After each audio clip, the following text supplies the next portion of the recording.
For the latest in our series, Streamlined, where we bring you some of the biggest films and TV series hitting screens worldwide, speaking with some of the actors and creators behind them. It seems like virtually every day we hear a startling new report on the state of our planet. The United Nations warning, quote, humanity is on thin ice. But the new series, An Optimist Guide to the Planet, is holding on to hope, taking viewers around the world to meet the activists and scientists working to create solutions for our toughest problems. Let's take a look. I believe when history is written and we look back at this moment in time, this will be when we started to transform the way we live to inform the future we want.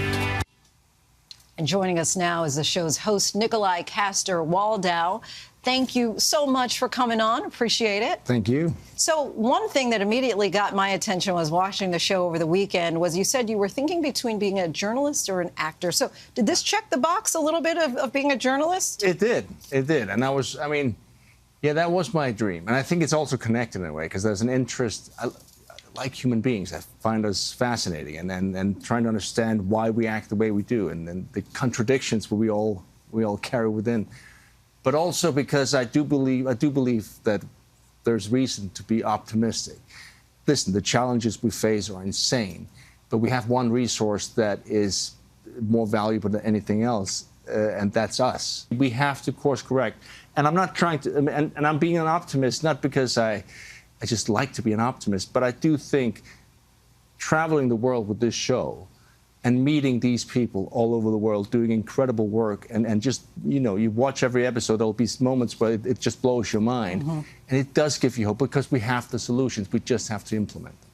And when you say you travel the world, you really did go to almost all 7 continents. Yeah. How did your perspective personally change about the peril that our planet faces? Well, I think that I'm not trying to diminish the challenges because they are real and we have to keep talking about them.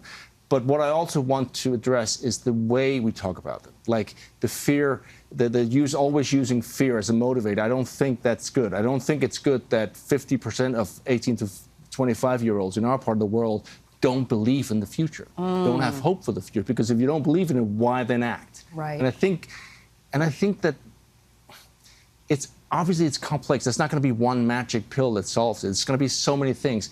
But traveling this world and meeting all these people, as you said, on 5 different continents, I was struck with, first of all, how much we have in common and how much everybody wanted the same thing.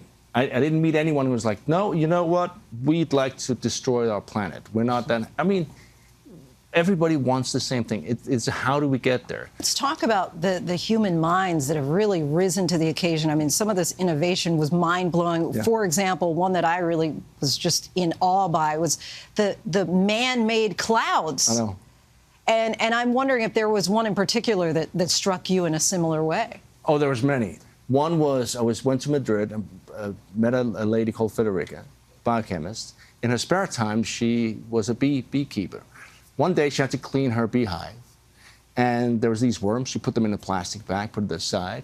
Next day, she comes back, she picks up the plastic bag, and she looks at it and you go, hang on a second, there's holes everywhere. And she goes, interesting. I wonder if did they just bite their way out, eat their way out, or is something else afoot? And she discovered these enzymes in the saliva of these worms that breaks down plastic, which is incredible. Nature already had the solution. After talking with so many researchers, scientists, what is the one piece of advice that you would say to our viewers now that they can start doing to be a part of the solution?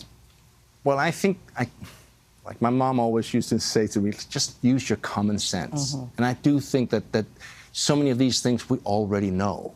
We just have to just do a little better.